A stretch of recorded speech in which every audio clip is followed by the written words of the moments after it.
God, indivisible, with liberty and justice for all. All right, please sign in.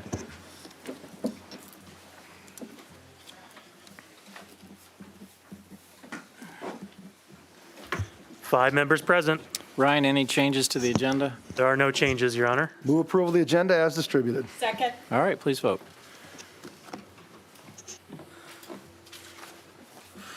Five yes. All right, item 2 is citizens forum, which is the time for anyone in the audience who'd like to address the city council on any item that's not part of public hearings, item 6, new business, item 7, or involves current litigation.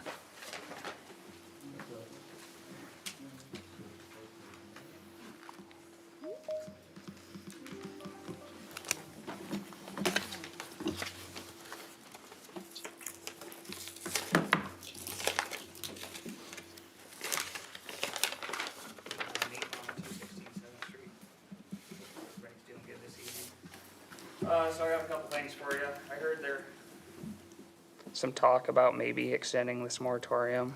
I'd like to really encourage you guys to really look at this and maybe even extend it to the point where we can get a full consultant's recommendation. There's a lot of work we have not done yet. We've only had a couple meetings. We really haven't dug into this too far. We're having the first community engagement meeting November 17th here.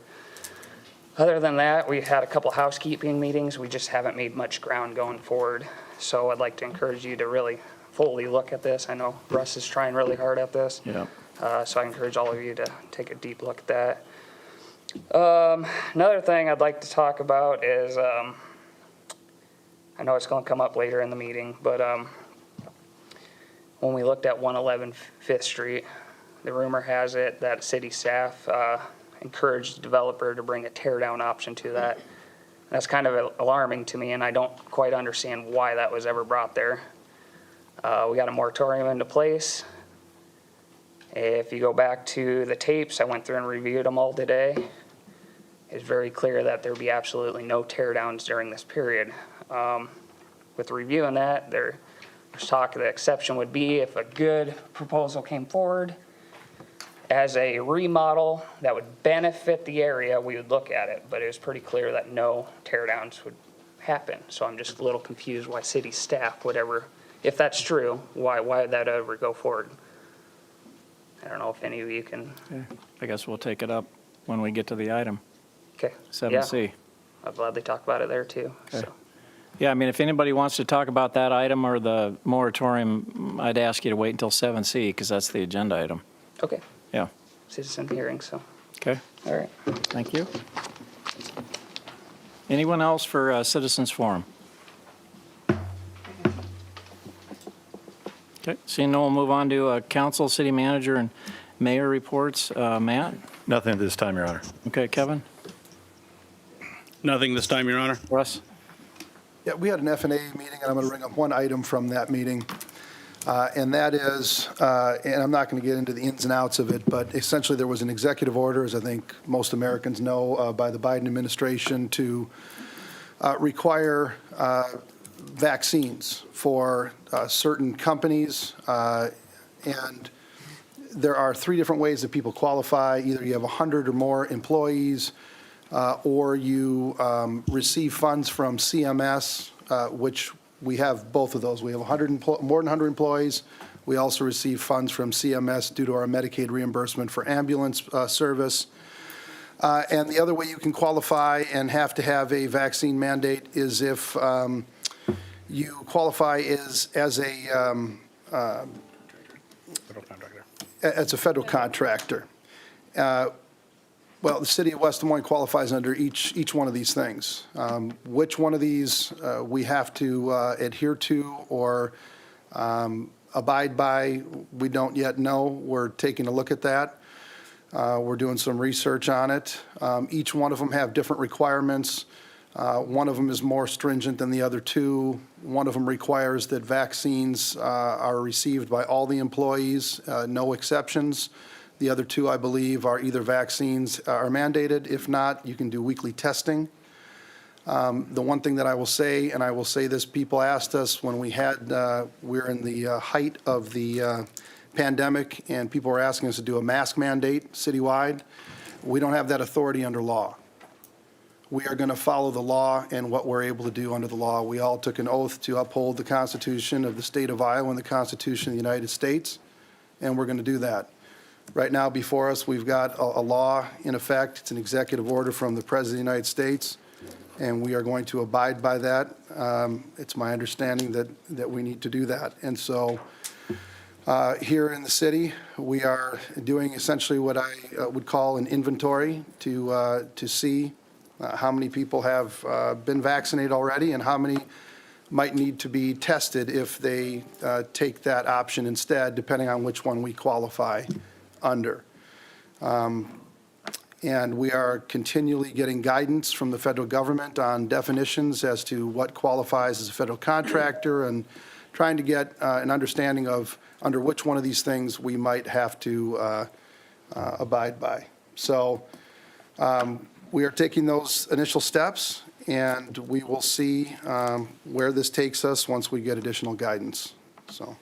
Well, yeah, and then we had a law last week by the legislature, is going to be signed by Yes. the governor, that's inconsistent with the president's mandate. Yep, the law that was passed by the legislature last week essentially says that if somebody has a medical exception or medical exemption or religious exemption, those cannot be questioned. And then if somebody were to lose their job in the state of Iowa as a result of not having a vaccine, they can apply and receive unemployment. So that's the bill that they passed. Okay, Greg? Just one thing to share. Tomorrow is Election Day, and city and school board elections are notorious for having very low turnout. I certainly believe there is a little excitement about these particular local elections, but I just like to remind everybody to vote, to go out tomorrow if you already haven't voted early. It's a great opportunity. Again, this might be the social studies teacher and me talking, but hey, what a great opportunity for civic engagement. And it's important because local government is the government that's closest to the people, and I think all of us say that all the time. So I just wanted to give that encouragement. Go vote. Thank you. Okay, Renee? I just want to take a moment of personal privilege to have Catherine Stan.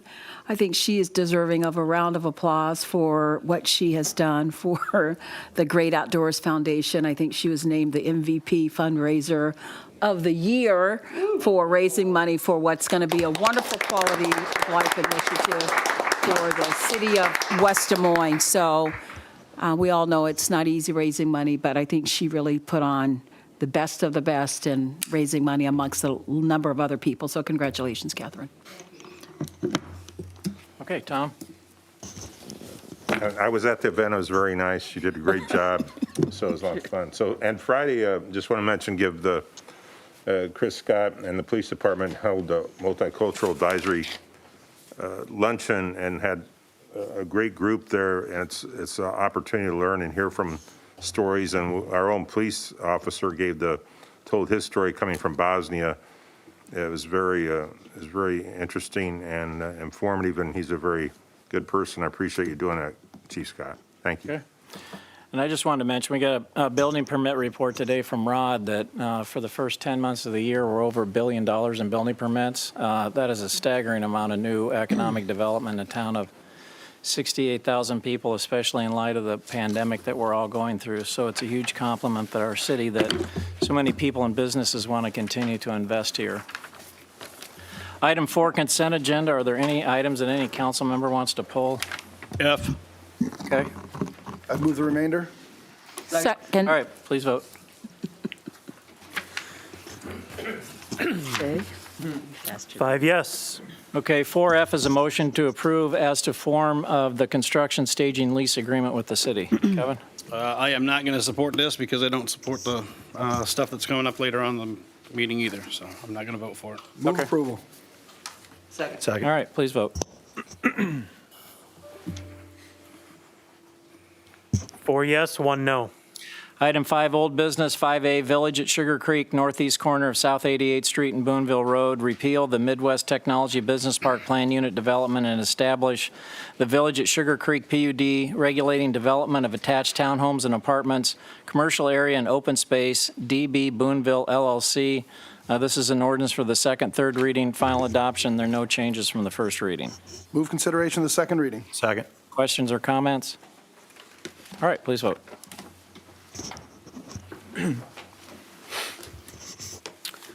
5 yes, an ordinance amending the official zoning map in the city code of the city of West Des Moines, Iowa, 2019 by amending Title IX zoning, Chapter 9, Plan Unit Development District pertaining to PUD district regulations and guidelines. Move approval of the second reading. Second. All right, please vote.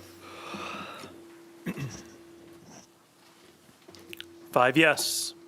Move waiver of the third reading and adoption in final form. Second. All right, please vote.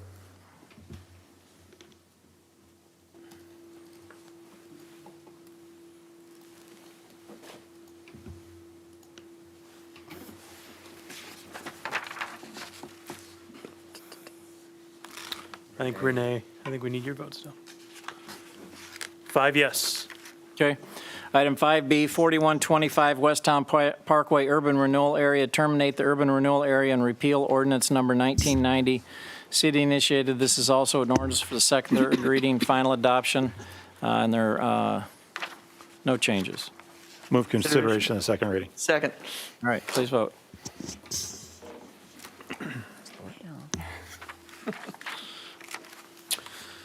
5 yes, an ordinance repealing ordinance number 1990, providing for the division of taxes levied on taxable property in the 4125 West Town Parkway urban renewal area in the city of West Des Moines pursuant to section 40319 of the Code of Iowa. Move approval of the second reading. Second. All right, please vote.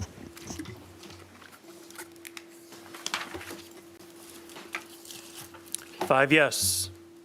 Waive the third reading and adopt in final form. Second. All right, please vote.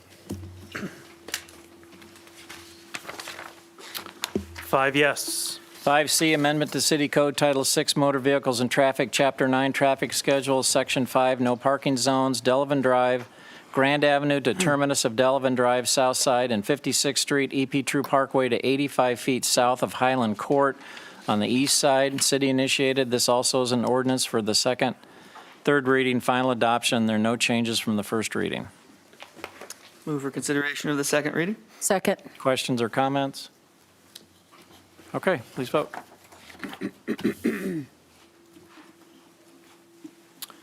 5 yes, an ordinance amending the city code of the city of West Des Moines, Iowa, 2019 by amending provisions pertaining to the traffic code relating to official traffic controls. Move for approval of the second reading.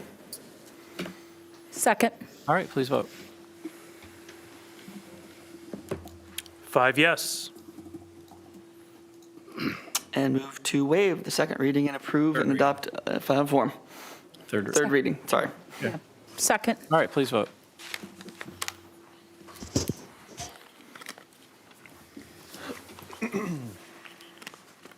5 yes. Item 5D, amendment to City Code, Title 6 Motor Vehicles and Traffic, Chapter 9 Traffic Schedule, Section 10 Special Speed Zones, Grand Avenue 680 feet west of the west I-35 ramp to the western terminus of Grand Avenue. City initiated. This also is an ordinance for the second, third reading, final adoption. There are no changes from the first reading. Move consideration of second reading. Second. Questions or comments? All right, please vote.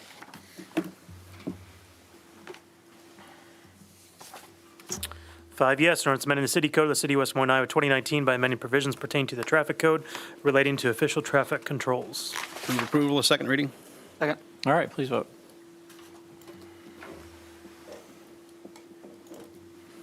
5 yes. Move waiving the third reading and adopt in final form. Second. All right, please vote.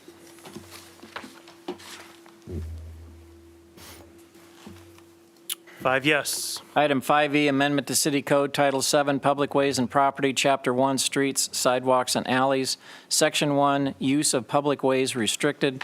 Allow approval of the use of city property for construction staging. City initiated. This also is an ordinance for the second reading, and there are no changes from the first. Move for consideration of the second reading. Second. Any questions or comments?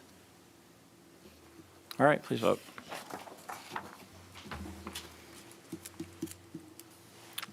4 yes, 1 no. An ordinance amending the city code of the city of West Des Moines, Iowa, 2019 by amending Title 7, Public Ways and Property, Chapter 1, Streets, Sidewalks, and Alleys, Section 1, Use of Public Ways Restricted, to allow approval of use of city property for construction staging. Move for approval of the second reading. Second. All right, please vote.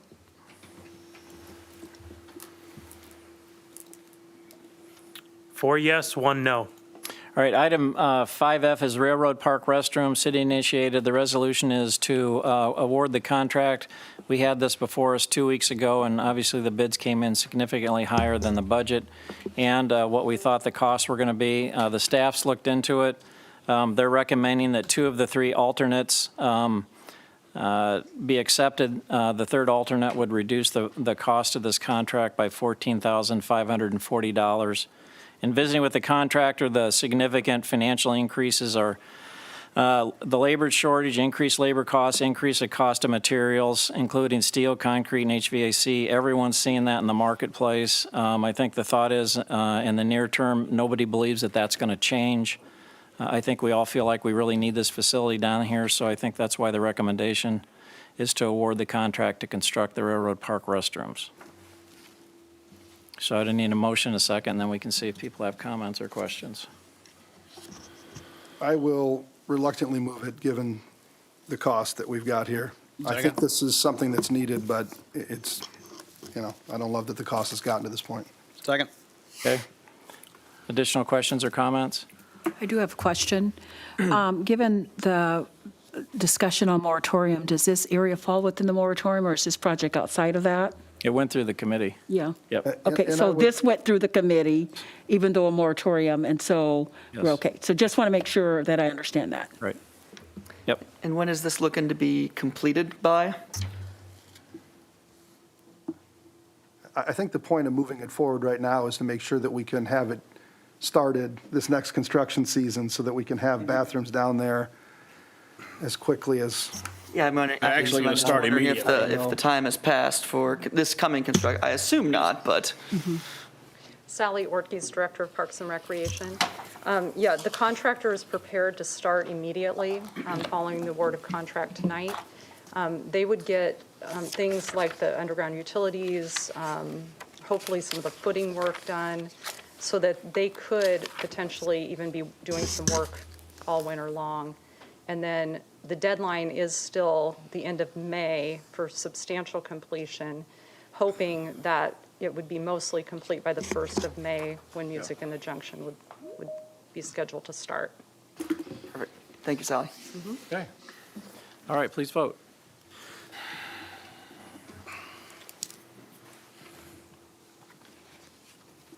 Five yes. All right, item 6, public hearings. 6A, this is the time and place for a public hearing to consider amendment number 4 to the historic West Des Moines urban renewal area initiated by the city of West Des Moines. Ryan, would you please read the date the notice was published? October 22nd, 2021, in the Des Moines Register. Have we received any written comments? None, Your Honor. All right, now would be the time for anyone in the audience who would like to address the city council on item 6A. And again, I'll first start with anyone physically present in the council chambers. Okay. Seeing no one, is there anyone on the phone that would like to address the council on item 6A?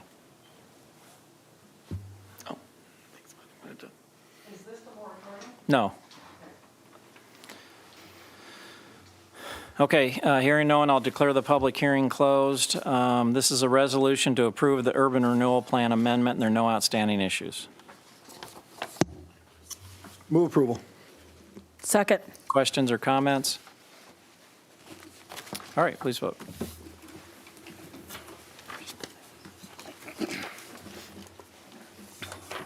Four yes, 1 no.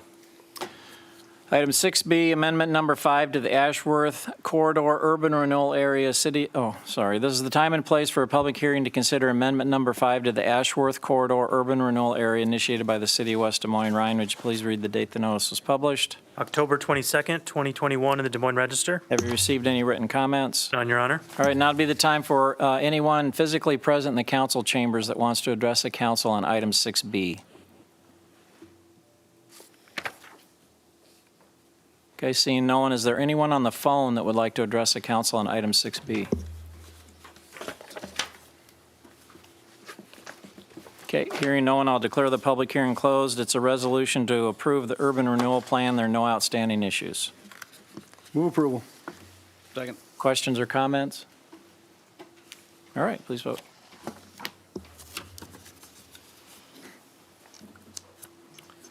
5 yes. Item 6C, this is the time and place for a public hearing to consider West Des Moines Waukee annexation moratorium and subdivision review agreement initiated by the city of West Des Moines. Ryan, would you please read the date the notice was published? September 24th, 2021 in the Des Moines Register. Have you received any written comments? None, Your Honor. All right, now's the time for anyone in the audience that would like to address the council on item 6C. And again, first I'll start with anybody physically present in the council chambers. Okay, seeing no one, is there anyone on the phone that would like to address the council on item 6C?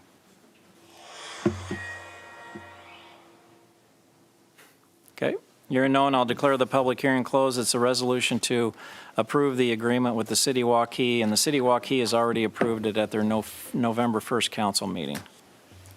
Move approval of the agreement. Second. Questions or comments? I do have a question on this. It does say that the last sentence under here in the background that the city of Waukee approved, but that is the same date as this. So has their council meeting already been held, or should it say is anticipated that they will approve it? Because I don't think their council meeting's started yet, if I'm not mistaken. We had a public hearing.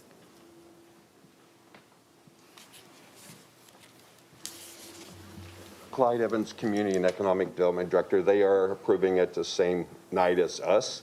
They may have already approved it already. I do not know their timing, but their meeting starts at basically same time as ours does. So it's semantics, I guess, in terms of whether or not they've approved it or they are going to be approving it. But it was on their agenda for approval tonight. And I thought they'd already had a public hearing on it, and then we made a they made a change, or we made a change based on Napa Valley's comment. They had scheduled a public hearing. They had Anticipated people approval. that wanted changes to it. Okay. So they did not approve it at that point in time. So they scheduled then the approval for Okay. their meeting tonight. And that's why I think it should say the city of Waukee is anticipated to approve this agreement at their November 1st. I mean, otherwise it makes it sound like it's already happened when we don't know that, I mean, they may be approving it Well, 10 minutes ago. Adding a word we in don't there know is that. fine. Just- Yeah, that's fine. Adding No, a it's word in there is semantics, but fine. We it's know just- what they're going It's a to, legal document. yeah. So our Well, the agreement doesn't take effect until both cities approve it. You're right. so- yeah, Okay. So our motion and second is for this council to approve it. correct. Okay, please vote. Hey, Clyde, are these the map that we have here? Is this the completely updated to the day map of the Waukee boundaries and the West Des Moines boundaries? That's to my knowledge, yes. Okay. I guess I was under the impression that on the east side of Ute and the south side of the interstate, there were a couple of parcels and acreages and back 40s per se that Waukee had annexed. That was what I was kind of under my mental impression, so clearly I was mistaken, but Waukee has not annexed anywhere below the interstate and east of Ute, to your knowledge at this point? Correct. Okay. There was a group of residents that are on the south side of I-80 and west of R-20, or east of R-22, that wanted kind of the same arrangement that we have with Napa Valley. From what I understand, Waukee people said, there's no way for us to provide services, therefore it doesn't make sense for us to exclude you. Okay, and so that line that runs north-south along Ute is, for all intents and purposes, would it run east along the interstate as well, technically, even though this is just, so the assumption is that that line will continue all the way from Grand Prairie Parkway to Ute, and then south on the line as depicted on the map? Correct. Okay, just wanted to confirm. Thank you. By the way, Mr. Mayor, Waukee has approved this tonight. It's already approved. Okay, Oh, thank you. great. Oh, wonderful. Thank you, Clyde. Thanks for the update. 5 yes. Okay, item 6D, you're being asked, that's being withdrawn and it'll come back at a later date.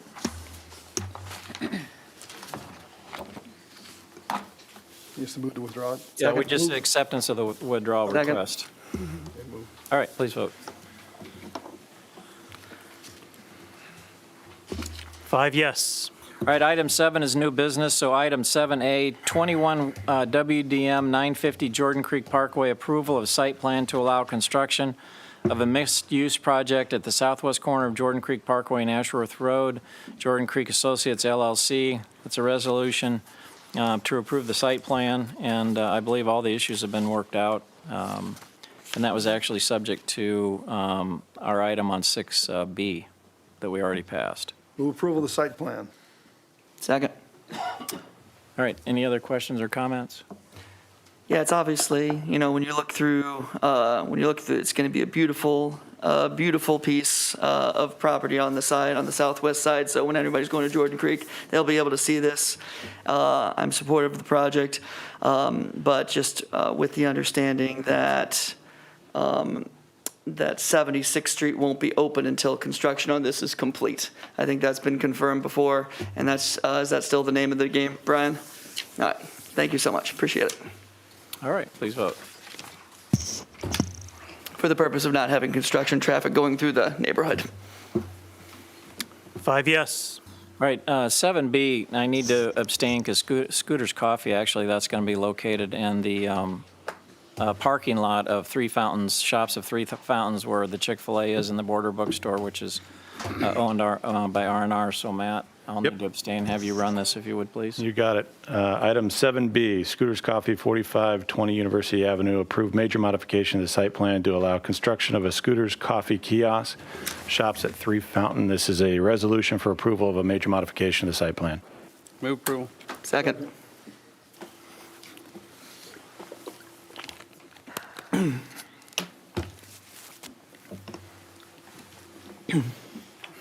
Open the vote.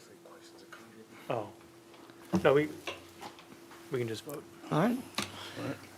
Voted up. All right. 5 yes.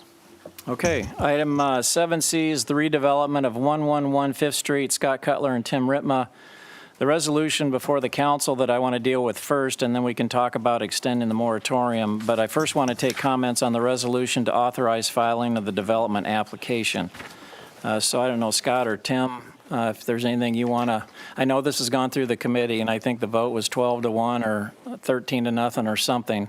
But happy to have you share, or if you want to wait to see if there's questions or concerns and then address those, that's fine too, however you want to do it. I'd move approval. Okay, is there a second? And then we'll Second. take comments. All right.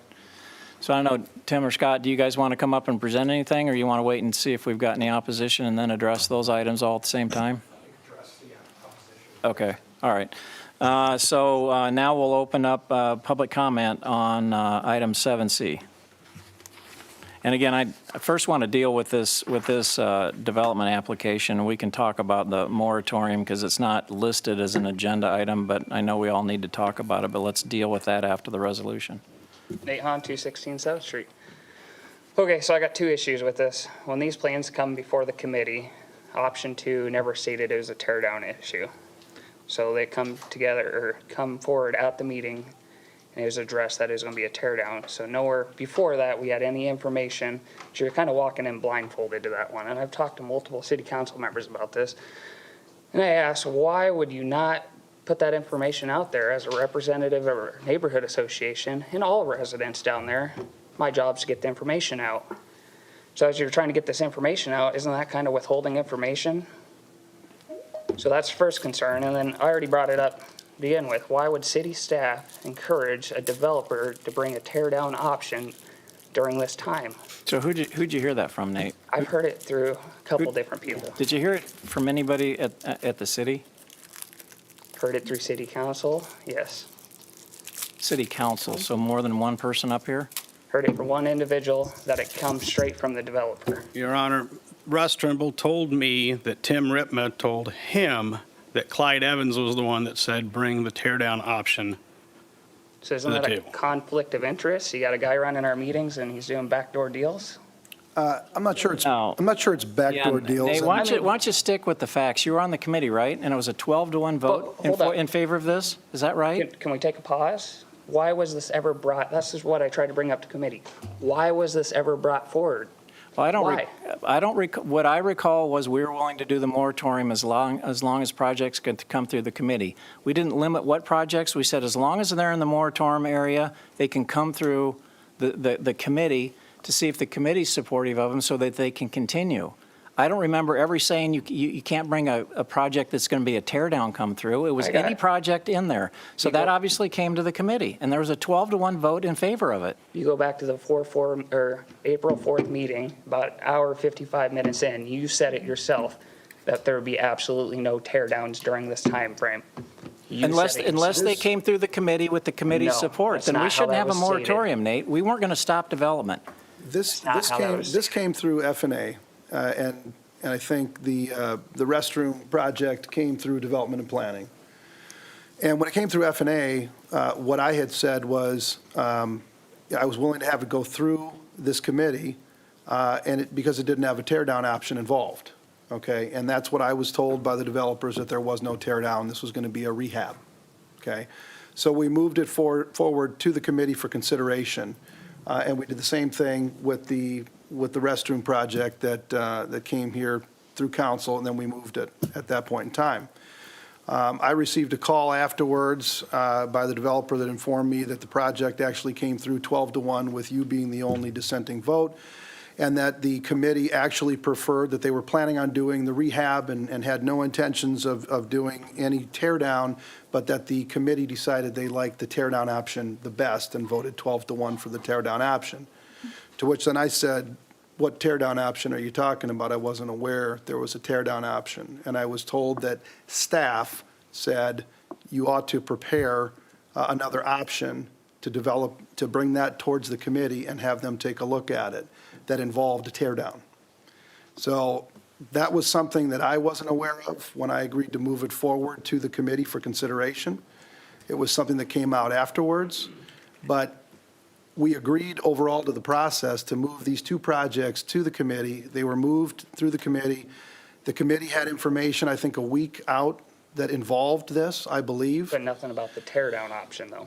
And they presented it, and it was almost unanimous, 12-1, with two of the three of you guys in your That's fine. neighborhood I'm just association. trying to hold you guys No, accountability on it. but it went through the process. It was a 12-1 vote.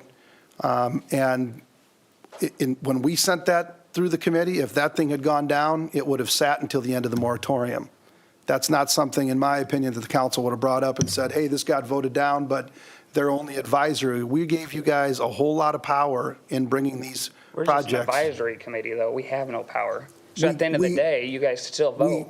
We gave that to you through this process, knowing we had a moratorium in place. We said, the only way that we're going to approve this thing is if it's approved through the committee, period.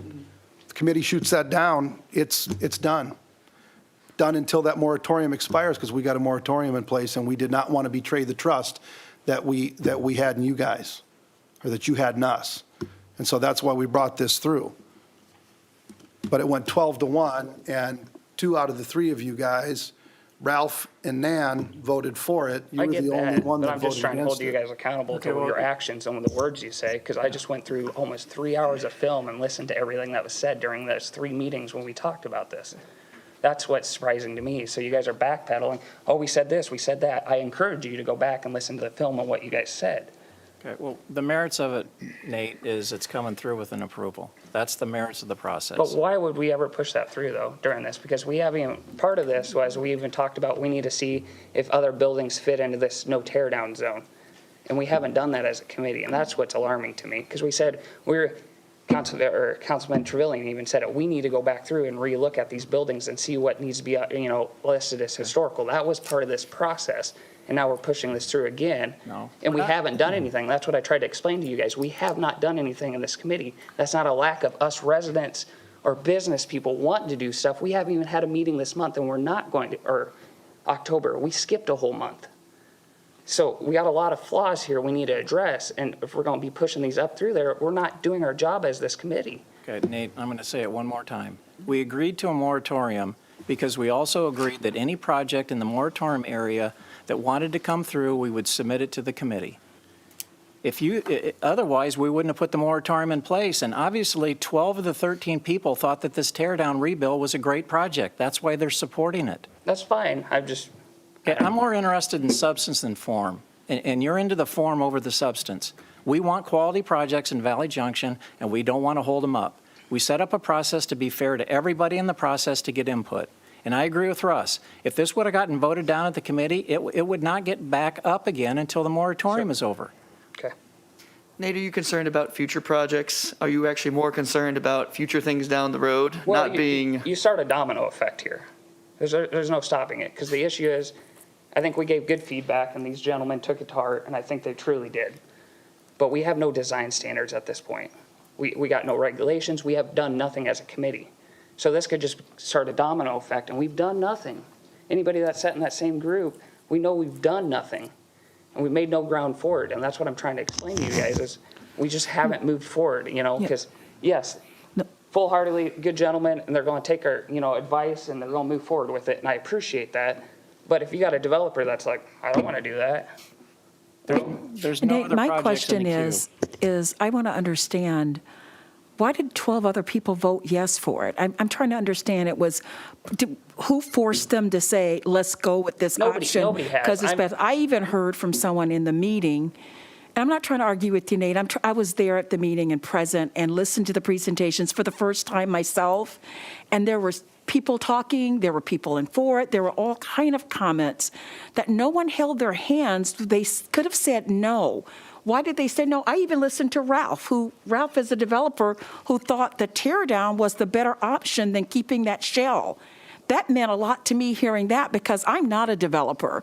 So I'm trying to understand, where did the other people, where were they forced to say yes on this project? They weren't. And Okay. So the difference between me and them Okay. is I'm holding you guys to accountability. So I know what was said, I know where we're at. I just want to see the city keep their word and keep true.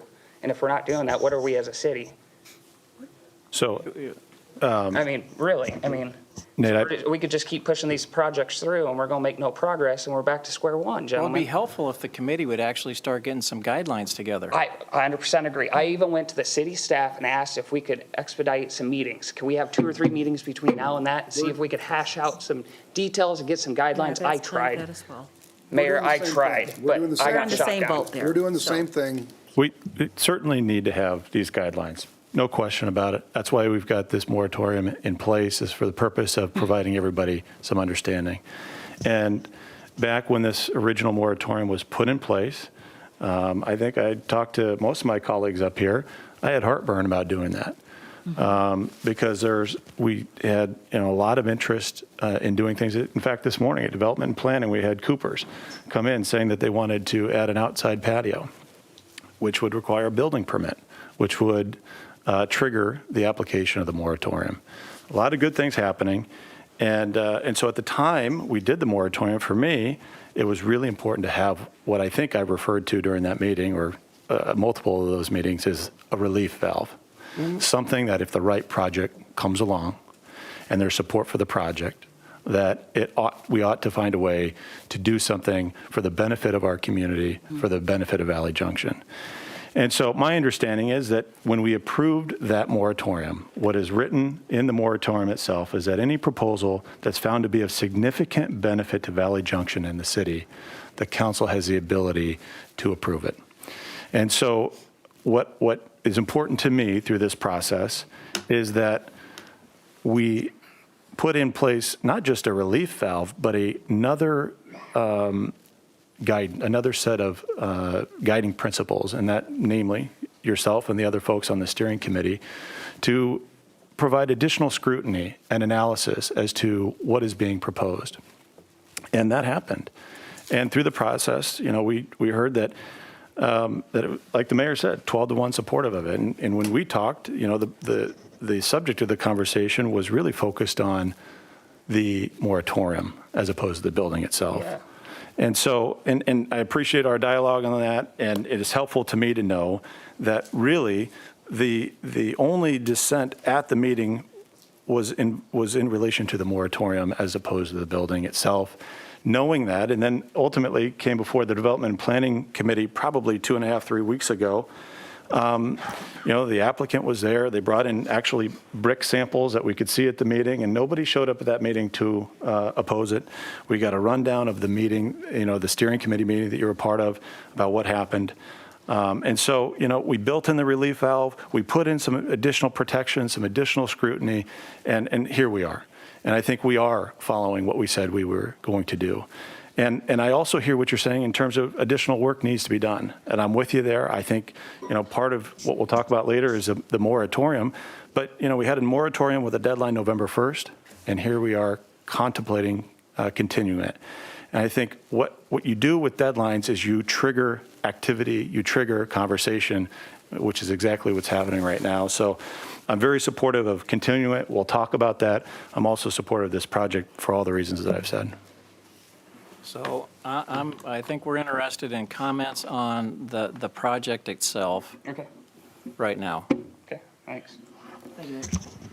So do we have any other residents that want to give their thoughts on the actual project itself?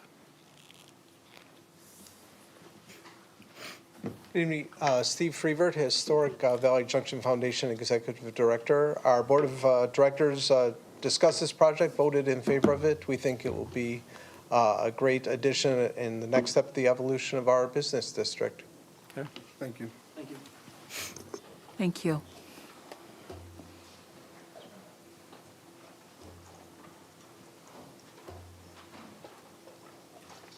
Good evening. Catherine Harrington, President and CEO of the West Des Moines Chamber of Commerce.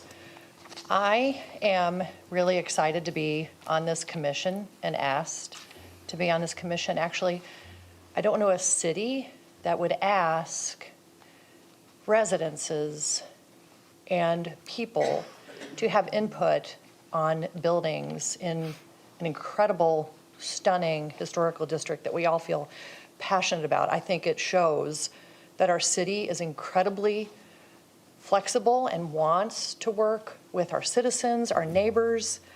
I mean, it's incredible that we are able to have a seat at the table. And I just want to say thank you for that. I know we're all passionate about this area. It's stunning, but growth is part of the system of life, right? And everybody wants to be part of West Des Moines because we are an incredible city. And I don't blame people for doing amazing projects. I personally love the project that you're proposing. I love that it opens up the city the way the layout is. It's inviting. It will add more vibrancy to our city. It'll be a draw for a world-class workforce. I mean, Valley Junction is going to grow. I do have some hesitancy around building rules and regulations on it, honestly, because standardization is also the killer of innovation. And I'm a little worried about that. If we start to standardize this and height and structure, and I am worried about that because looking 10 years down the road, those standards may not fulfill our city's needs for growth. And people are moving here in droves. And what if we want a world-class hotel in Valley Junction, a cool boutique, bougie hotel, right? And then suddenly we have standards that don't allow for that. So there's amazing things that can happen in Valley Junction that I want to make sure we are going to be open to those exciting changes. I'm in full support of this beautiful, beautiful project that has been thoughtfully thought of and beautifully constructed with all of the historical components as well, which I love that they're doing that. So I'm in full approval, and thank you for allowing me to be on the committee. Thank you. Other comments on the project itself?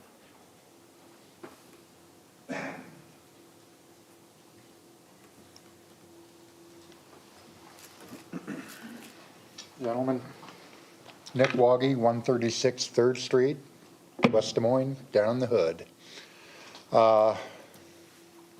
The committee vote bothers me in that suddenly every building down there is up for grabs for demolition. Secondly,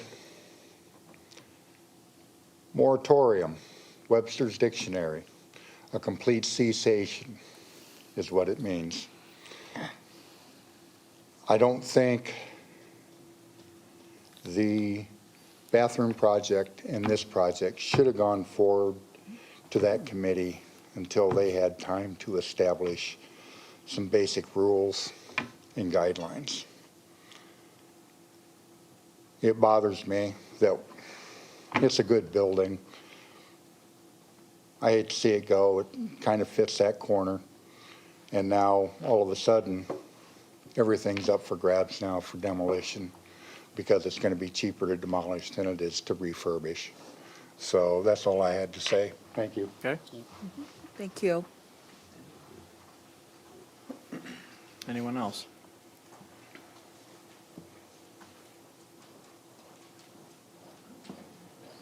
Renee Johanningmeyer, 612 Walnut Street. I'm really concerned that out of nowhere that demolition came up. And I can tell you that, you know, as on the resident side of things, if we would have received notice ahead of time, we would have been given the opportunity to have more feedback. We would have also been given an ear prior to that meeting. It feels very unsettling to me. As far as moving forward, I think we can all agree that, you know, changes, everybody liked the design of that building. It should have just gone through a normal process. We should have had a heads up. Demolition, with everything that we're going through, everything that we've come in front of you, begged to allow us to participate, demolition should have never come up at that meeting. And as far as everybody voting on it, they didn't really, it doesn't sound like they really had any time either. It came out of nowhere for them. So it's very concerning to me that we're here. As far as moving forward or, you know, talking about hotels, and that is not what Valley Junction means to, I would say, the bulk of the residents that live there. That's not at all what we want moving forward. We're not interested in bougie hotels or anything like that. We want to keep the historic value, the historic interest of what we've got. And now I feel like we've just taken several steps back. I feel betrayed. Very, very unsettling. Trade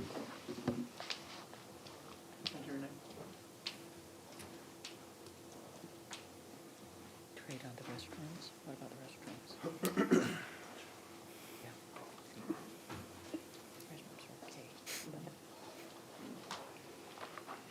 Thanks for giving us a chance to talk. I'm Sarah Kellenbeck. I've been in the Junction, it'll be 20 years next May. My first husband and I bought the house at 602 Fifth. 9 months later, he died suddenly. And that neighborhood wrapped their arms around me that it just blew me away. If I had still lived in our prior home where we lived for 25 years, I would have been screwed. That's it, just done. So I've got really strong feelings about Valley Junction.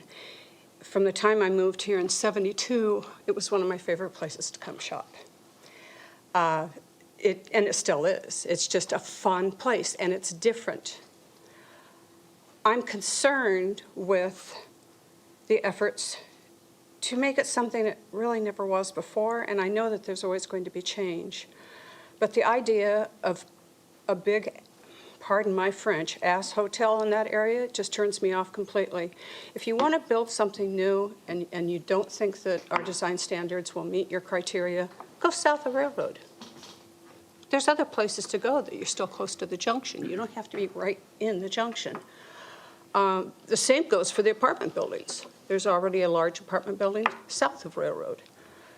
One of the other things that really concerns me is that there are some buildings that are cornerstone buildings in the Junction that you can walk by and you can see they seriously need work. And I know it's going to take a lot of money. I know it from the standpoint of the work that we've done on our house over the last 20 years. It's very expensive. And I'm really worried that a couple of these buildings will just be allowed to deteriorate to the point where there won't be any saving them.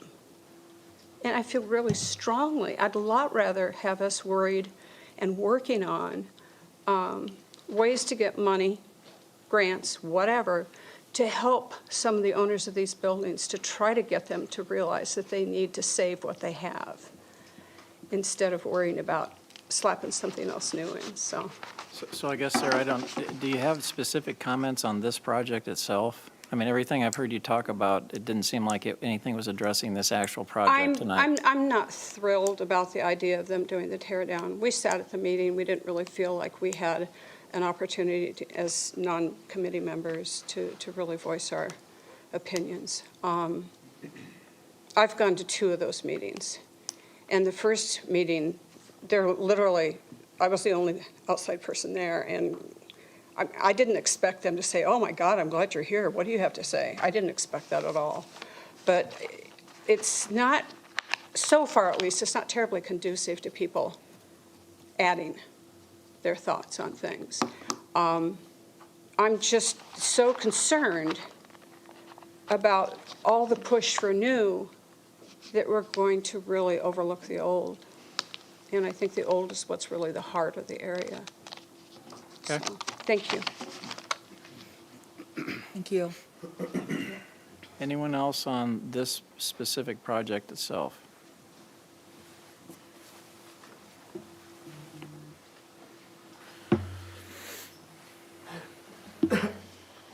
Good evening. Good evening. Meredith Wells, 138 Fifth Street. I have a business in Valley Junction. I am also president of the board of directors, and I'm also the chair of the steering committee. Prior to the steering committee, we actually walked around and spoke with a lot of our business owners down in Valley Junction about this project, and the overwhelming support that was received for this project was great. So people are excited about having new energy at the entrance of Valley Junction, especially with the patio facing Railroad Park. They view that as a great kind of entertainment district as well for our farmers markets to provide people a place to enjoy the evening and the events as well. A lot of business owners are excited about the changes and redevelopments down there and the rehabs as well too. But again, they did have overwhelming support for this project of all the business owners that we spoke with. Okay.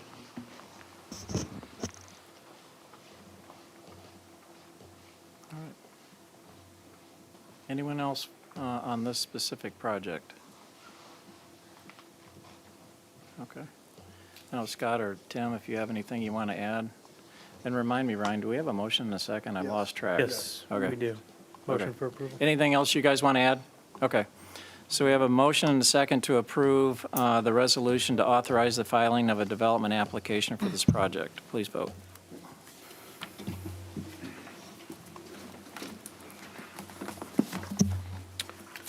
Four yes, one no. Okay. So even, it's not a specific agenda item, so I'm not sure that we can formally vote on it, but we can get some direction from the council on if they want to continue the moratorium beyond November 1st. So let me first ask, are there any other residents here that want to share any other thoughts on the moratorium that haven't already been shared tonight? If you would, just if you come on up and give us your name and your address.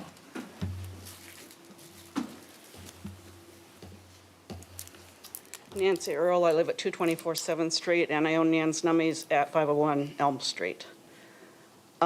This moratorium extension is vital to the saving of Valley Junction. We have seen what Scott Cutler's first apartment building has done. If you don't extend the moratorium, we've already got 3 buildings going up, 1 up, 2 going up. There will be a 4th one opposite of St. Kilda's if you don't extend this moratorium. Things are getting torn down. I'm so sick of my customers complaining to me that there's nowhere to park because of that apartment building. We told you in the beginning we were going to have parking problems. You guys approved the apartments with no parking, and we told you parking was going to be a problem. It's a huge problem. I hear it all day when I'm in my store. The second apartment building is going to open. We're going to have double the parking problems. Then the 3rd one, right beside me, that I was not aware of until it passed already, is going to go up. Then we're going to triple the parking problems. We told you all this. I've been there 33 years. I know the junction intimately. And we've got to extend the moratorium. The steering group that I'm on has done nothing, absolutely nothing. We haven't gone forward 1 step. We've got no plans, we've got no historic stuff, we've got nothing. And to be honest, that steering committee has dissolved into factions, against and for. Well, It's bad. That's the history of Valley Junction. I've been doing this 23 years, and there has been factions down there on every single major thing that's been done. It's like Democrats and Republicans. I know. So I'm not sure what we can do to solve the factions. I think, so we've tried over the last 2 decades to figure out ways to solve this. Nothing's been as bad as this, Okay. nothing. I haven't thought anything until this. I feel like I'm trying to save everybody's business down there by speaking up. We are historic Valley Junction. We fought long and hard to get those brown signs on the interstate that point to historic Valley Junction. All this development takes away historic. We hear it from the customers, we see it on Facebook and all the other chat things. It's not going to be historic if you keep letting these 3-story apartment buildings that are modern go up. And we're not having help from our foundation board, our Main Street board. They're all for it. They're friends with Scott Cutler. It's awful. It's like, But they're- it's scary. But aren't they business owners down there, Nan? Yeah, well, So if okay, other here's business what I- owners are supportive of it, aren't they business owners like you? And how's business going Yeah. down there? Business Because it- is great, Right. except for these complaints. Well, business is the best it's for a ever been, reason. is what I've heard from business owners down there. Yeah. That they've never had such high sales since they've been down. So you don't want to listen to customers. No, we want to listen to customers and we want to listen to our business owners. And you don't but- want my customers to have parking spaces evidently. No, we want your customers to have parking spaces. You're saying things I didn't say, but you're having the best business you've ever had because there's more people down there than there ever have been down there. And there are more people down there than have ever been down there because of all the things that are going on down in Valley Junction and all. Are we going to call it Modern Valley Junction pretty soon? No, and we've got this moratorium in place for that reason. The moratorium was put in place in April. It's now November 1st. It's But been in obviously place it a doesn't while, and work. we're going to, Already approved. I'm going to recommend that we have our city attorney draft a resolution that extends that moratorium to March 1st, which is another 5 months. So that's five not more. enough. That's 5 more months. The steering Well, committee how much won't be is enough? done till How much is December of enough, 22. Nan? How much is enough? To December of '22. Why December of '22? What's that Because magic number? that's when Tesca is all done with their stuff. No, no. In the beginning, I said if you would just rezone it so apartment buildings need to have a parking lot, we won't have a parking problem. Nobody listened, now we have a parking problem again. I don't feel. Valley Junction I has don't been feel like my city revitalized. council You've got has more served people me. down there than you've ever had. It's hustling and bustling. Your business is going through the roof. There are more Well, it's people not buying from Nan's apartments. Nummies than ever have bought Nan's Nummies. You can't argue with that. What we want to This- try to do okay. is make sure that we're having this committee work through the process, come up with some design standards. We need to have the committee meet more often. We're working with Clyde to make sure that happens. We're looking at extending the moratorium. Clyde is all for development. 5 more months, and have this committee meet more often, get together more regularly, and talk about the design standards. Well, And that's so what we that's, should have been that's what we doing. want to have happen. We agree with what you've said. I mean, these committee meetings run an hour over, and we get nothing done. Well, we got to change that. Yeah, And We got to change it. we agree with that. And another thing that is going to hurt us with all these apartment buildings and all these new developers coming in, it's happened in other cities. It's happened in New York City. It's happened in Chicago. Developers come in and they build the new buildings, and the rent is so high nobody can afford it. And pretty soon you're looking at empty spaces. We have a record. We have no empty spaces. There is a waiting list, I hear from Steve, of people coming, wanting to set up a business down there. I hear a bookstore looked into Scott Cutler's retail space in the ground floor, was twice the price of anything else he'd ever looked into. People can't afford it. So then you're going to, and I'm looking in the future, you're going to have a lot of buildings that aren't historic that people can't afford to rent. It's just a fact of life. When development comes in, they got to pay their bills too. So their rent is higher. And even the developer that's doing the one next to the bank said that. He stood before you and said that. Oh, it'll raise your rents. My apartment building will raise your rents. I'm a tenant. I don't want to pay more rent. But he stood here and said that, and he got booed out of here practically. It's just, we need to have historic standards. We need to not touch anything until we get some standards. Okay. And I don't feel heard. Kevin is the only one. He fights for Valley Junction, and he's 4 against 1 every stinking time. It's just sad. I don't feel like my council represents me. But you're on the committee, right, Nan? Yeah, and Okay. it's doing nothing. It's frustrating. But you voted for this project, right? Okay, I won for one reason. Okay, It's going to look better than the brick building, or Okay. the cement block Oh. building that is sitting there. okay. That's great. I brought up in the very beginning, I was the first one to speak, and I said, we have a moratorium on tear down. They snuck that tear down in. They gave us all these plans. I did my due diligence. It was a week or two ahead of time. I went through on my iPad or my computer, and I looked at every stinking thing. And I thought, okay, this looks good. He's not tearing down the building. A couple days before the meeting, we get a second plan. Oh, we're going to put the patio over here. And I'm saying, well, how? There's a building there. Are they going to pick up the building and move it? Are they going to tear down part of the building? What are they going to do? It said nothing about tear down. It got snuck in. But then why didn't you vote against it? I voted for it because by the time it got to me, well, everybody had said yes except Nate. And I thought, well, it's better looking. The plans are good looking. They're better than what is sitting there now. But But Nan, that's the only reason I voted for it. And I brought up the moratorium, and Meredith said, oh, well, you know, she gave some big long-winded excuse about how, well, that's a moratorium, but we can do this, this, and this. So it's not a moratorium. but Nan, didn't the remodel of that building also look better than what's down there now? Yes, it did. Both plans looked good, but the tear-down part, that was unexpected. Well, exactly, because when I got the plans, I had the exact same question. So I called Lynn Tweet and said, okay, how is this patio going to be on the south side when the building goes all the way to the sidewalk? I said, is he going to take part of the sidewalk for his patio? Is he going to chop off 10 or 20 feet of the south Yeah. end? And her comment to me was, I don't know, because he hasn't submitted a site plan. So Yeah. I was shocked. I was on a flight back from Tampa when that meeting was taking place, otherwise I'd been there. But I was shocked when I heard that it was going to be torn down.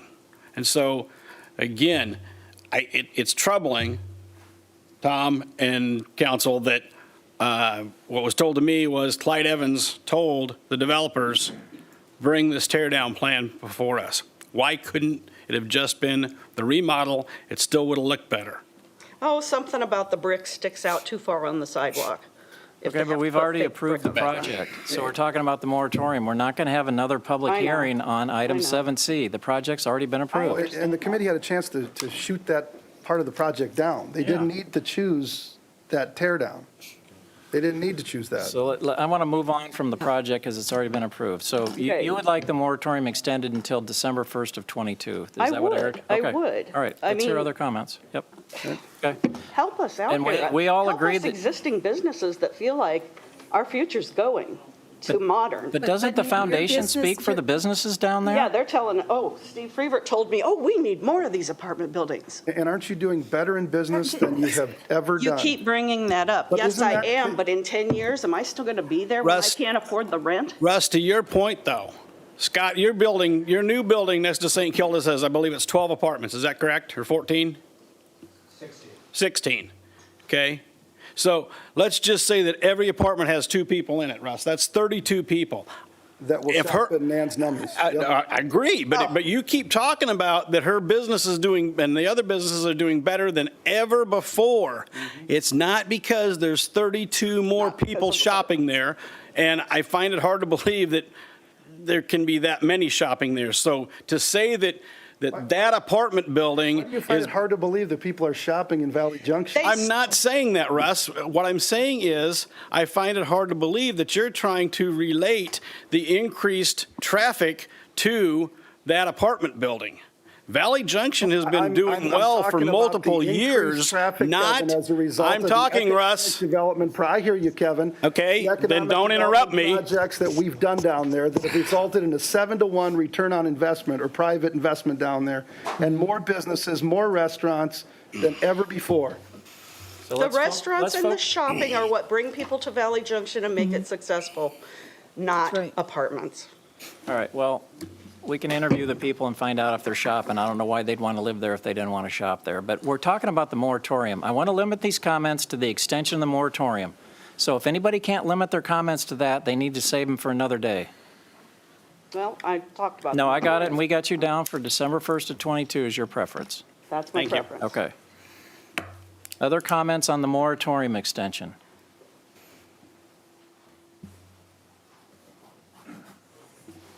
My name's Ralph Haskins at 729 Fifth Street. Mr. Mayor and the council, thank you for the opportunity to address you. I am speaking to you in regards to the moratorium and recommending that we extend it. And I think all the issues are pretty obvious with the comments from Nick and Nan and the other individuals here, that we need more time. I think a lot of us are in the same, agree that there are things that need to be done and we want to have building restrictions. I would say in the committee's defense, the way we're structured is not necessarily set up in a way that we're actually creating anything that's action-oriented.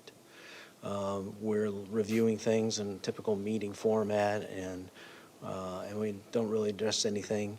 I think part of that is Like a lot of us, you know, we want to subcontract the work out, and I think we're of the opinion that we have a consultant that has a lot of experience with it. They have some related consultants that are working as part of the project with them. I think it's Nation Builder that have extensive experience in how to deal with, you know, revitalizing old areas and creating great opportunities for them. And I think some of us were looking at that, waiting to see that come back to us. But I have to admit, I think based on today and some of the conversations that I've had with some of the council members, I think I would like to maybe put a challenge out to Clyde that we become more action-oriented in the short run and put together some immediate plans that would help address some of the developers' understandings of some of the things we want.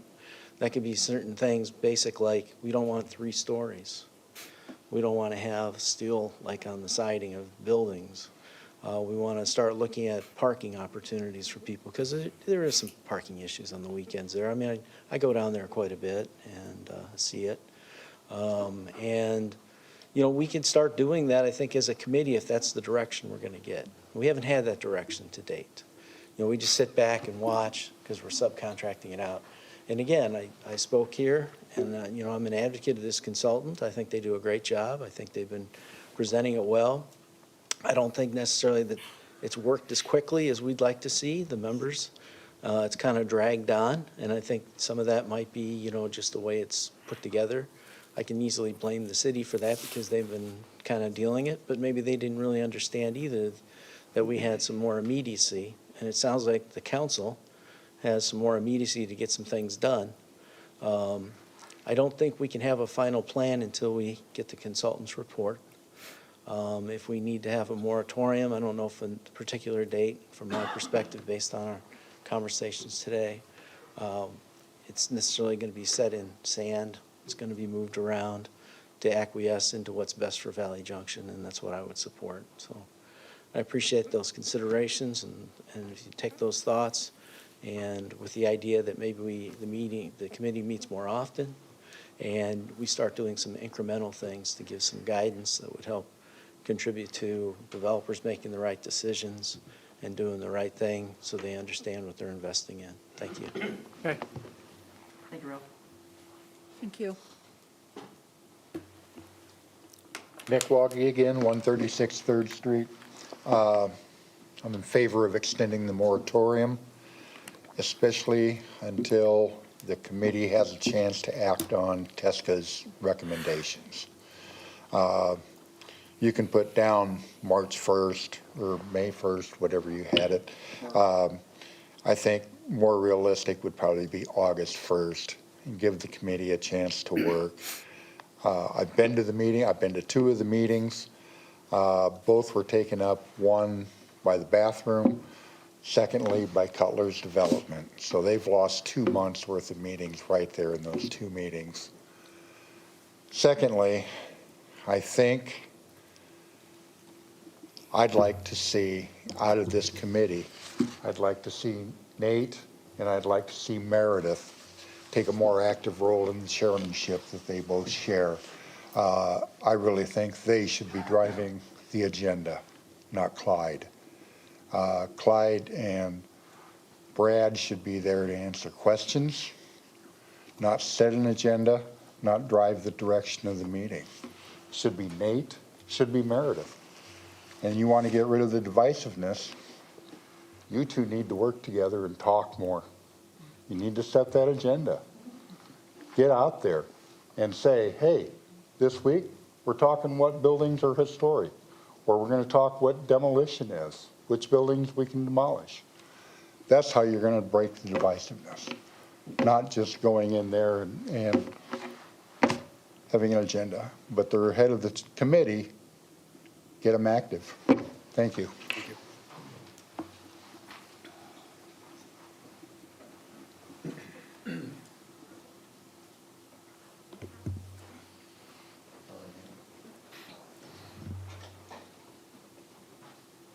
Hello. I'm Karen Grimes. I live at 630th Street. And I have to say that I was absolutely astonished and disgusted when I drove downtown to Valley Junction and saw a 3-story building next to the quilt shop, which I go to all the time. I moved here when the city hall and the library were in the building across the street from the quilt shop. I've lived in St. Louis metro area for many years. I lived in Los Angeles County. I come back to Valley Junction in West Des Moines 20 years ago, and then I find the historic district, which draws in tons and tons of people, is a great attraction.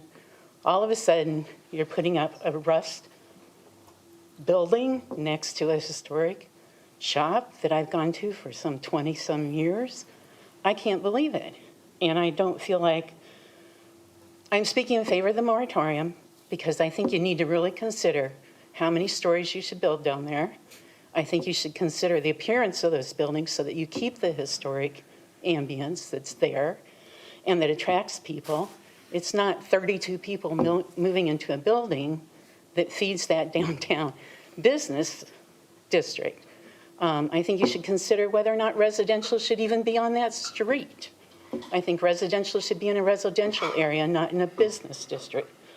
If you are going to go ahead and have it in that area, you've got to look at parking, because I drove around all afternoon Saturday trying to find a place to park. I think you'll need to look at appearance, at height, and I think you need to look at historic preservation and preserving the historic ambience of the district. I'm not opposed to development. Development's right. Raising taxes, getting tax money is right, in the right place. This is not the right place. So the moratorium needs to be extended and more thought needs to be given to these projects because they really are an abomination if you like that historic district. Thank you. Thank you. Thank you.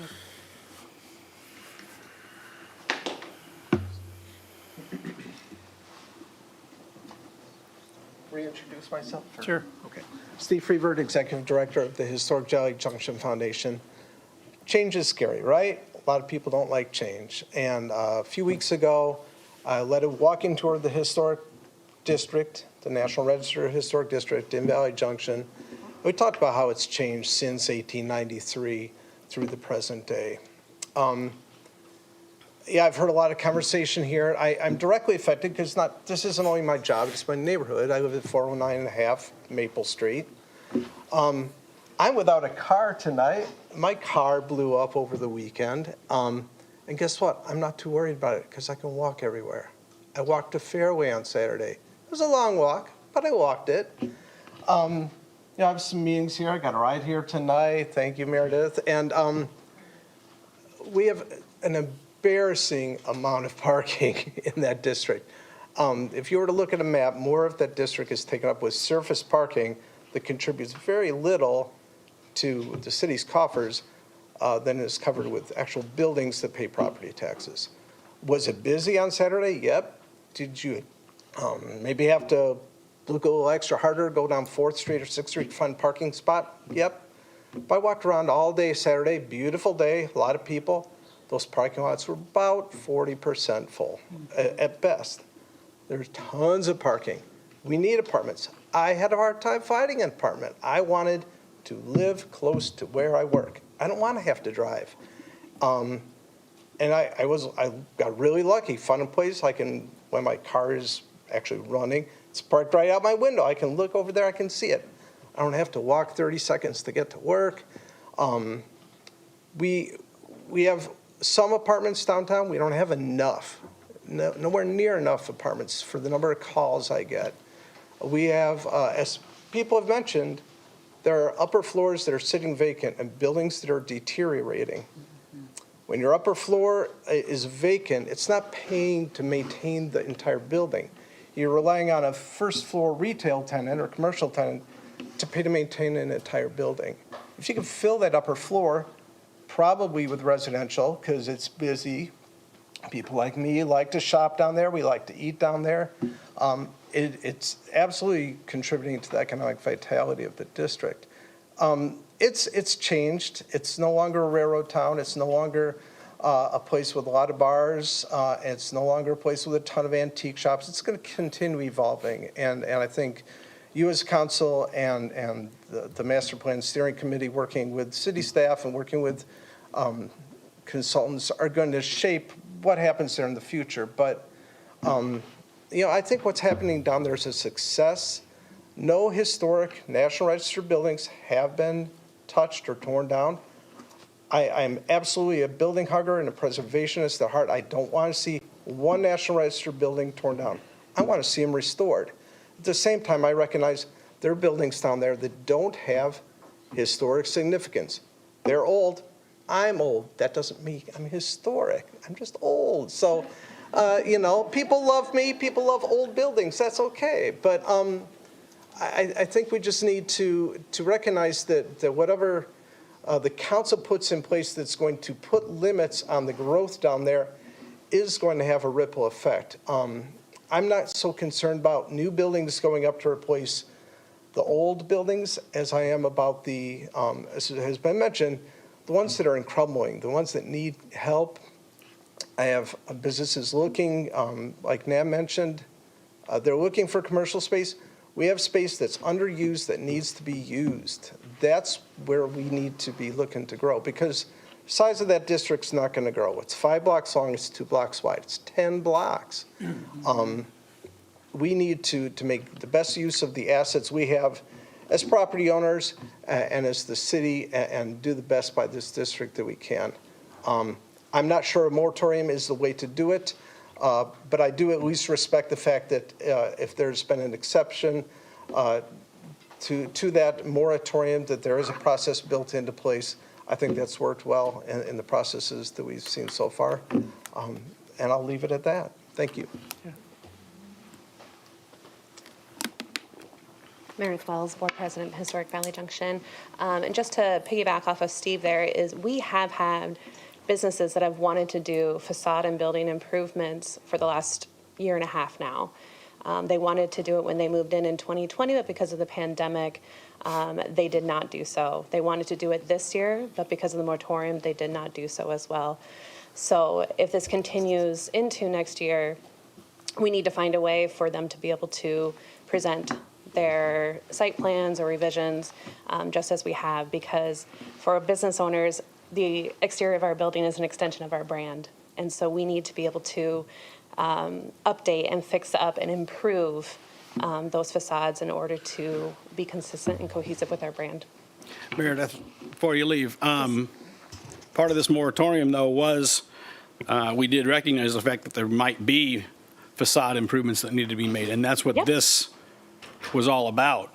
So to say that, they're wanting to do them but haven't done them because of the moratorium, that's not correct. They've got the opportunity. They just need to come forward and say, the brick's falling off my building, or I need to add an awning, or whatever it might be. It's not because of the moratorium that they can't do that. Right. And that's what we've told that to them too, that, hey, there is a process now and you can bring your design, through the city and the steering committee. That a lot of business owners are hesitant about bringing their designs to the steering committee because of kind of a situation that we've created down there where, how do I say this? They don't want to bring their design get picked apart by people, so to speak. They'd rather just have it go directly to the city. So they're basically waiting out the moratorium in order to have it go through the city channels. Okay. So. Thank you. I have another point or two to make. Steve's right about one thing. There's no problem with parking in the 100 and 200 blocks. I drive up the street every day and there's plenty of parking. You reach the 300 block, you can't park. I too am a quilter. I shop at the quilt block all the time and I drive around and around and around. There's no apartment buildings in the 100 and 200 block. That's why they got plenty of parking. It all adds up. So the moratorium, okay, I went into Cindy's boutique and I said, you hear what's going on up here? And she goes, yeah, but it doesn't bother me. I'm down here. I said, you just wait. A developer could buy your building if it's for sale and put up a 3-story apartment building. There's nothing stopping them except this moratorium. And she says, it won't happen. They think they're safe. They're not safe. None of them are safe. Anybody can sell their building to a developer. It's the zoning that needs to change. Thank you.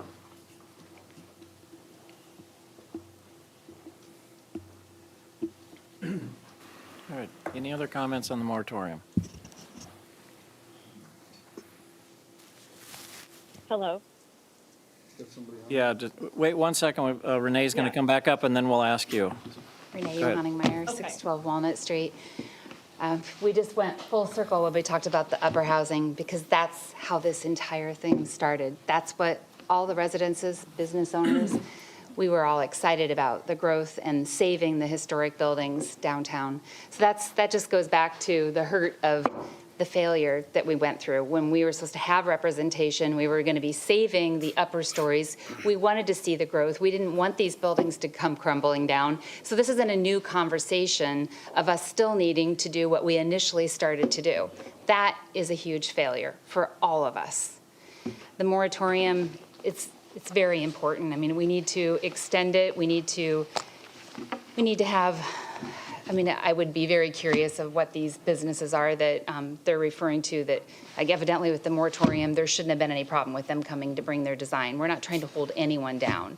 So that conversation, I would like to know who those businesses are. I would talk to them myself, because there's no one that would be against somebody coming to repair their facade or do something for their name brand. I don't know anyone in all of Valley Junction that would make somebody feel uncomfortable about that. So if that's a conversation that other people can get involved in, I think that we should be reaching out to those businesses.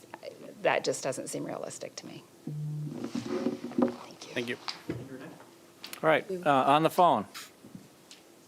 Yes, hi, my name is Shelley Drower. I own the property and the business at 325 5th Street, the quilt shop. I'm the quilt shop lady. I would like to see the moratorium extended at least through August of 2022.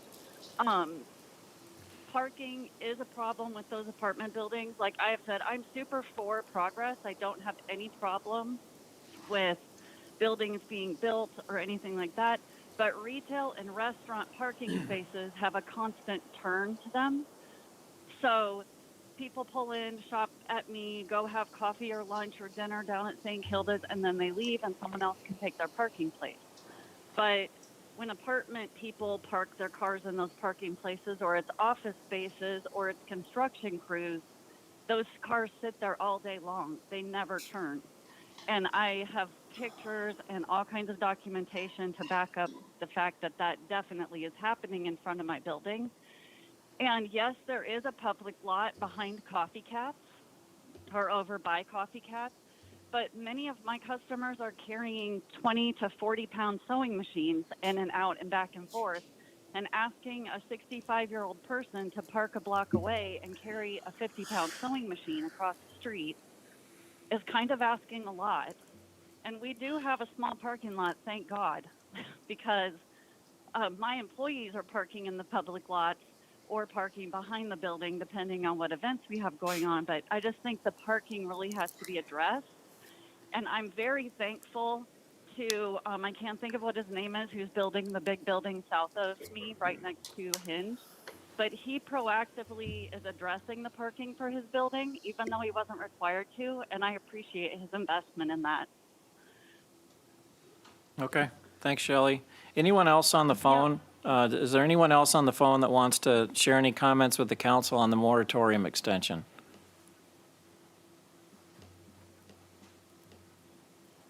Okay. So Russ, you said, Yeah, I guess I would we can't direct- vote, but we can get some No, directions. My so- direction is to Dick to draft a resolution that extends the moratorium 5 months to March 1st.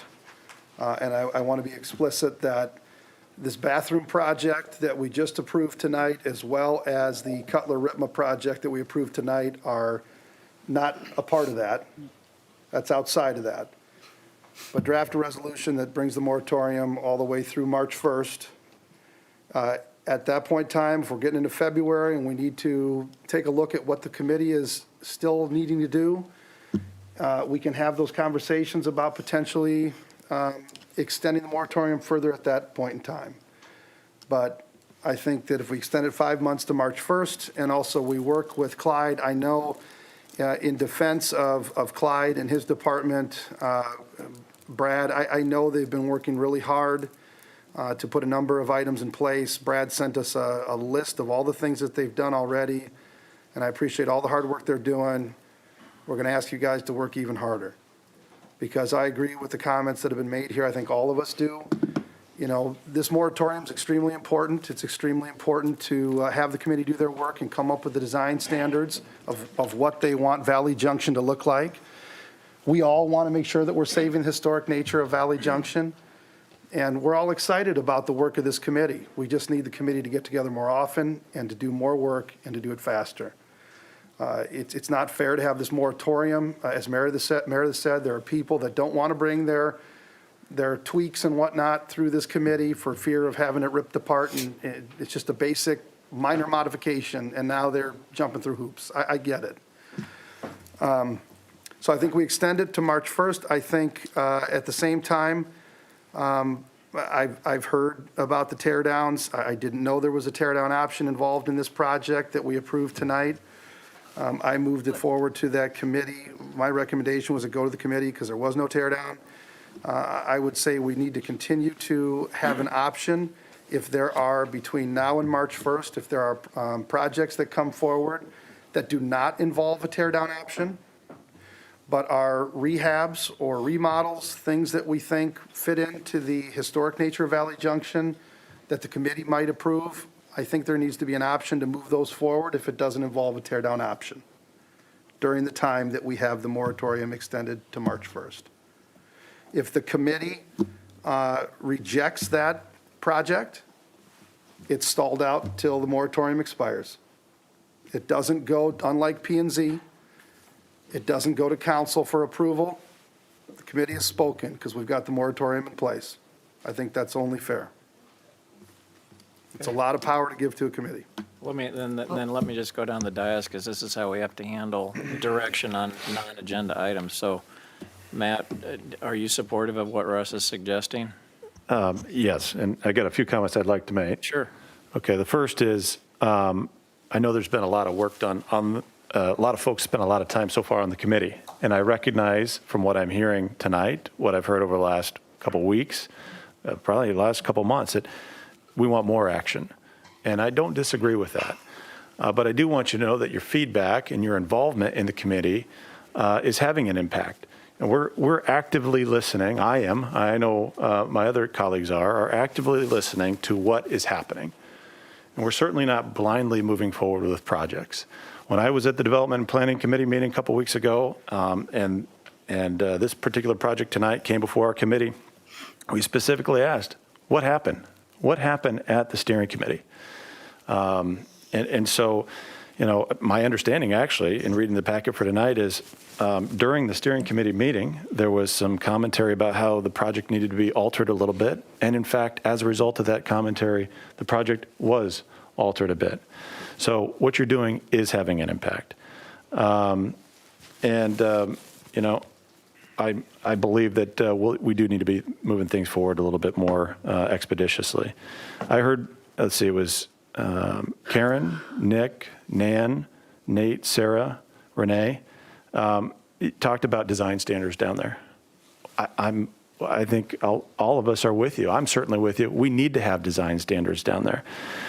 You know, part of the problem was earlier this year when projects were coming before the council, and I would ask Lynn and Clyde and others, what is the basis for us to object to 3 stories?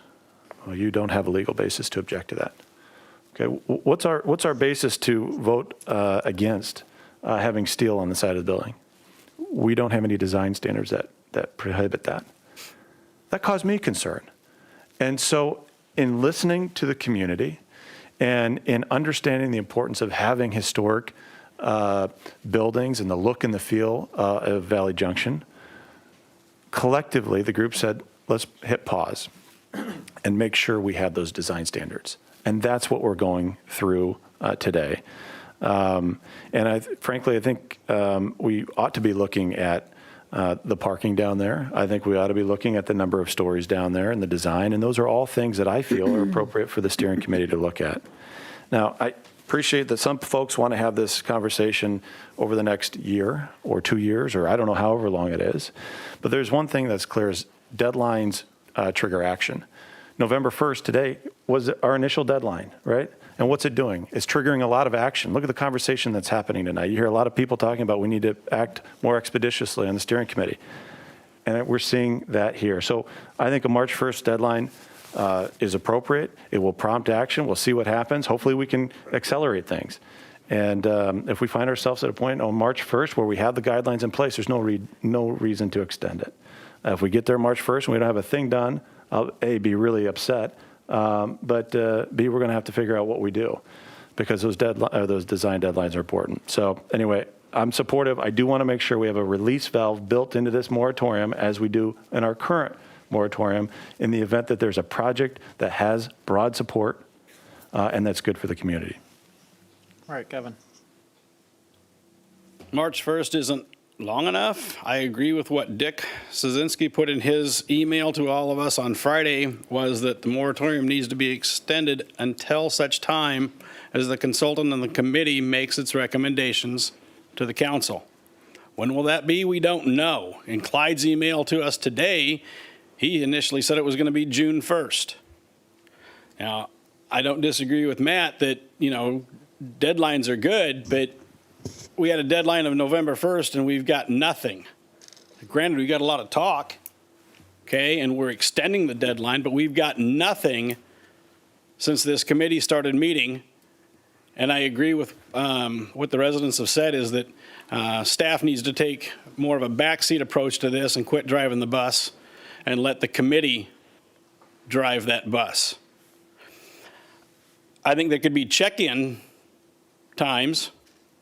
December, they could report back to us as to where they're at. Now, I know Renee and I sit on this committee, but it was pointed out to me through Tom Haddon that Steve Gare made it very clear that I was supposed to sit there with my mouth shut and watch what's taking place, not participate in it.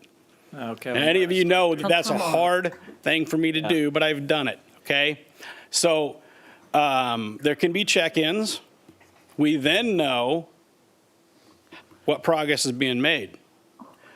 I think it's terrible that it's being considered that, well, this project at 111 would not be part of this because they've already started talking about it. And much like 304 5th Street, when we first put the moratorium in place, that was off limits because Mr. Cutler had already started talking about that project. This project came forward, 111, with zero tear down in it. As has been stated by Mr. Hahn, we ourselves said this moratorium would not include tear down.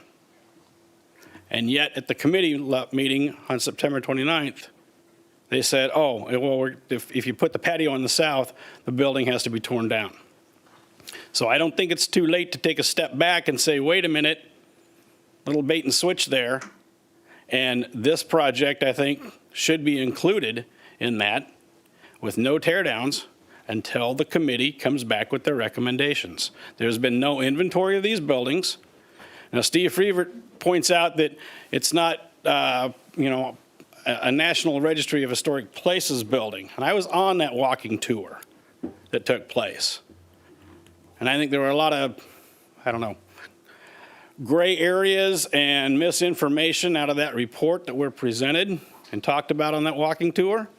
Okay, but part of the direction this committee was supposed to give us was giving us, the city, an inventory of the buildings that they consider historic, not just what the National Registry of Historic Places talks about.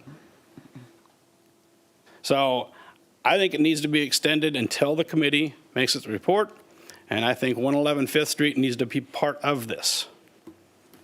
All right, so let me correct you. When Tom and I talked, I suggested to Tom that neither you nor Renee should vote. It's a citizens committee, so the elected officials shouldn't vote. If I didn't want you to have input, Kevin, I would have never put you on the committee. You've been on every single Valley Junction committee since you've been elected, since I've been mayor. So if I want to silence you, I would have taken you off the committee. So I don't think it's fair to sit up here and suggest that, and I hear Tom disagreeing. My only comment was the two elected officials don't vote on the citizens committee. Happy to have them there to hear the input, happy for the citizens to hear their comments, but they don't vote. None of us vote on citizens committees. That's not the information that was passed, but okay. All right. Greg? Russ, you finished your comments earlier. All right, very good. Just want to make sure, since we were going down the row. So I just have a couple of thoughts. I really enjoy hearing all the comments because I think it's fantastic participatory democracy. But from the very practical standpoint, the process of the committee going forward is important. You know, the sausage making can be very interesting sometimes, but also what's really important to me is that voices are being heard. So my first comment is, I can't remember who said it and at what time, but someone had mentioned that maybe people not on the committee didn't have an opportunity to speak. So I haven't been to a committee, so I don't know if it starts with a citizen comment period. I can't speak to that at all. But if there's not a very, very set point where at least citizens who aren't on the committee have an opportunity to speak, I would urge that committee to please make it so that people who aren't on the committee have that opportunity to speak, especially if they walk in and they don't feel like they can speak. That concerns me. So I do want to encourage that. So what I'm hearing about, two different things. So first, the project at 111. It's pleasant to hear that even folks concerned about the future, that this building is an improvement. You know, I just pulled it up on Google Maps, the old building versus the new building, and I'm just kind of comparing them side by side. The new building does look much nicer. Again, I realize that's kind of subjective, but I feel like even subjectively, we all can kind of see that, yeah, that building looks a lot better. And the 12-1 vote that occurred does indicate that the building does look better. However, I understand kind of what Nate was saying about the process, and it seems like Nate was voting against it because the process seemed to kind of deviate from what was expected in the process. I was looking at the moratorium and that we passed back in July when we continued it all the way to this date. And one thing that it does say, the City Council, number 5, the City Council further finds that if during the moratorium period a project is proposed which City Council finds may be of significant benefit to the Valley Junction in the city, consideration by the council may be given to the proposal. So I view our bathroom project down there as under the guidelines because that's definitely within the zone. So adding this bathroom project, I would put that under the umbrella here. And considering the feedback given by the committee, the 12-1 vote, that this new project, even though it is a tear down, it is much better. It would fit under the guidelines as outlined in point number 5.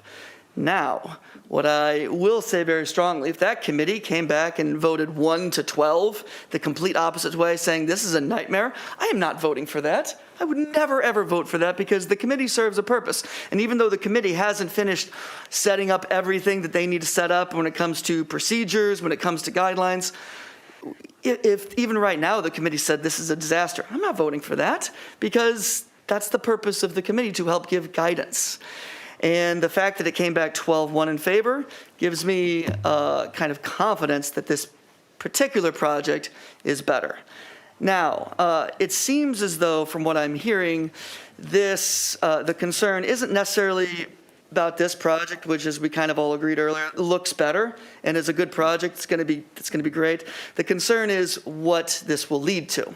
As in, I think Nate had said the dominoes were falling. Oh, well, we'll make this exception, then this exception. And I appreciate that we're all thinking about the next battle or the next conflict. And what I really want to just say right now is I'm in favor of the moratorium. I was talking to Councilman Trevelyan the other day, and we didn't talk about any specific dates. I said December 1st, January 1st, February 1st, March 1st. I just rattled off a bunch of firsts over the next few months. And I'm definitely in favor of doing to March 1st. And I don't think that precludes us from ever extending it beyond March 1st. But for right now, I'm in favor of the March 1st deadline because, as Councilmember McKenney said, deadlines encourage action. I'm a teacher.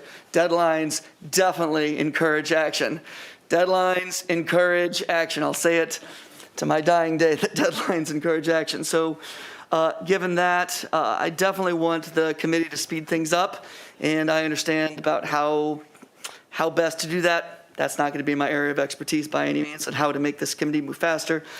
But I just wanted to share that I'm in favor of this moratorium to March 1st, and I'm definitely in favor of encouraging the dialogue and making sure every citizen has a chance to participate, not just in public meetings here in council, but definitely has a chance to participate in those committee meetings. Thank you, Mayor. Renee? Thank you, Mr. Mayor, and everybody present tonight. Greg has had us through, and I'm going to speak my thoughts here. I'll try to be as efficient as I can. I want to thank everybody that came here tonight to express their thoughts, even though some thoughts may not have been in alignment, but they were your thoughts.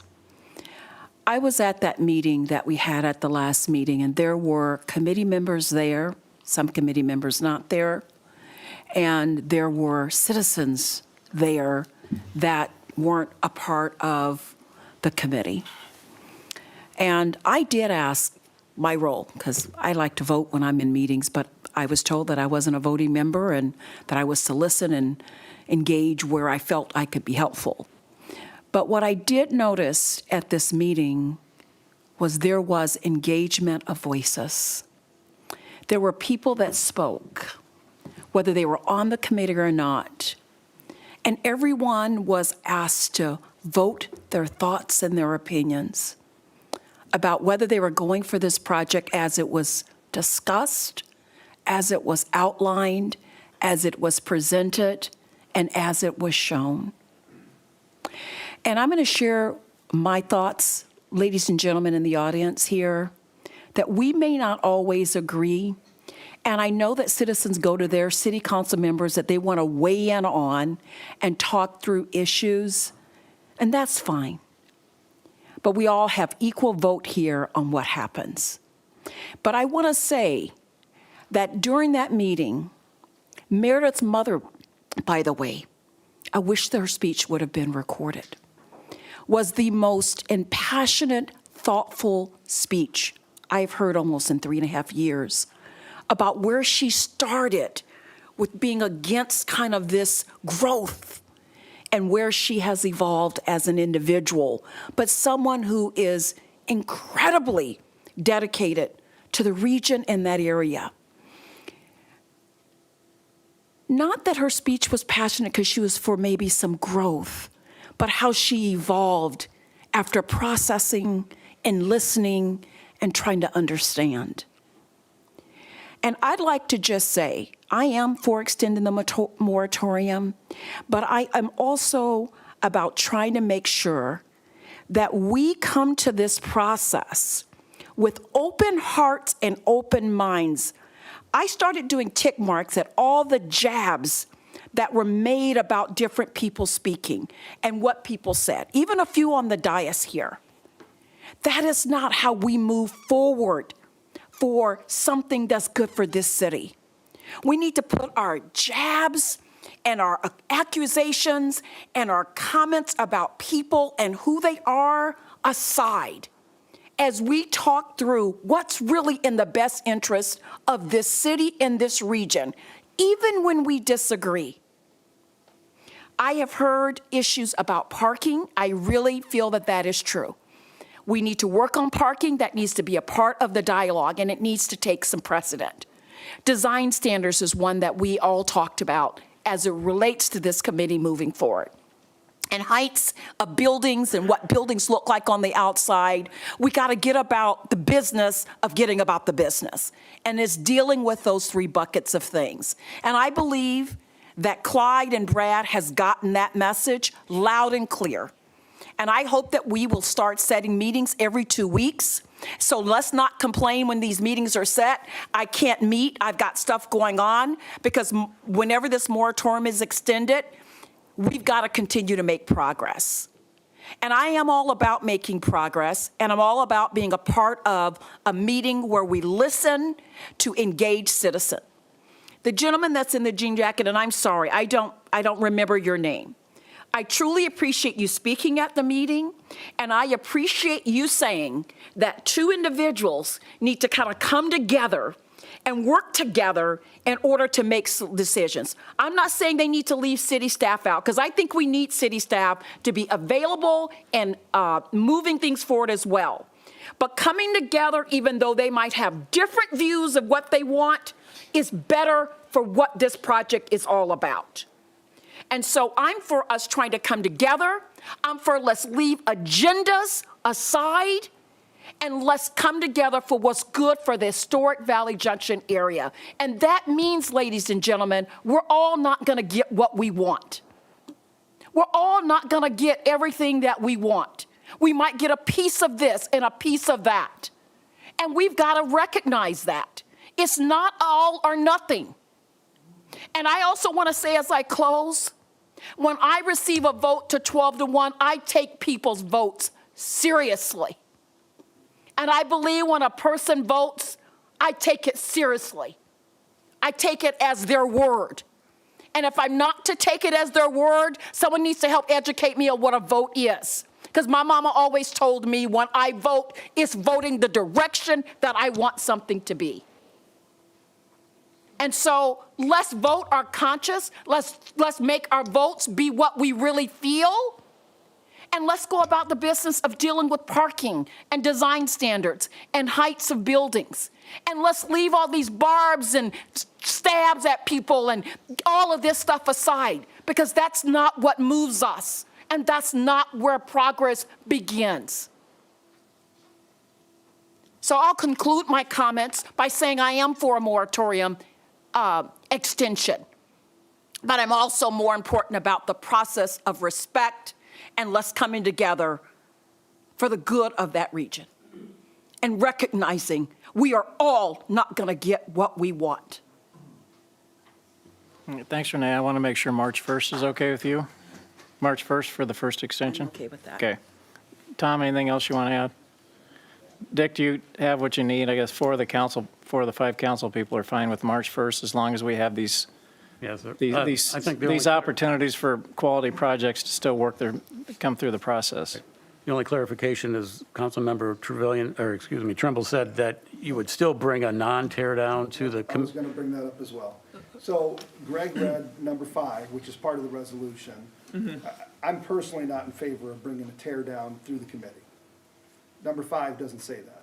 Number 5 says it's a project that the council deems worthy or something to that effect. Significant That's in the benefit. resolution. So the question is, do we want to specifically say that it involves a tear down, it cannot move forward to this committee or for consideration under the moratorium, or do we leave the resolution as is and vote how we feel based on tear down, no tear down, does it move forward?